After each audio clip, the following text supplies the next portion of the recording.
नाजरीन किराम, चलते हैं खबरों की जानिब। ओकाड़ा से हमारे नुमाइंदा वहीद तारिक बलूच के मुताबिक पाकिस्तान तहरीक इंसाफ के रहनुमा मोहम्मद अशरफ खान सोहना ने कहा है कि इमरान खान अवामी ताकत से कौमी चोरों का मुहासबा करेंगे। इमरान खान जो कहते हैं वो करते हैं। इम्पोर्टेड नाम निहाद तजर्बाकार सियासतदानों की सियासत नाकाम हो गई।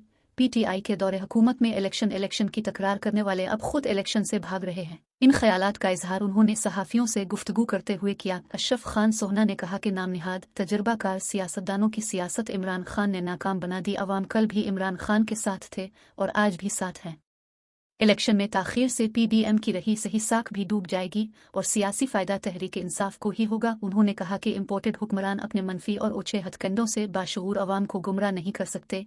इमरान खान की उसूली और तमीरी सियासी जद्दोजहद के नतीजा में हम वतनों में जो सियासी और समाजी शऊर बेदार हुआ, इसके बाद मुल्क में झूठ की सियासत का कोई मुस्तकबिल नहीं रहा। इत्तेहादी हुक्मरानों के मावराए आइन इक़दामात ने मुल्क और कौम को सियासी तनाज़ात के सिवा कुछ नहीं दिया।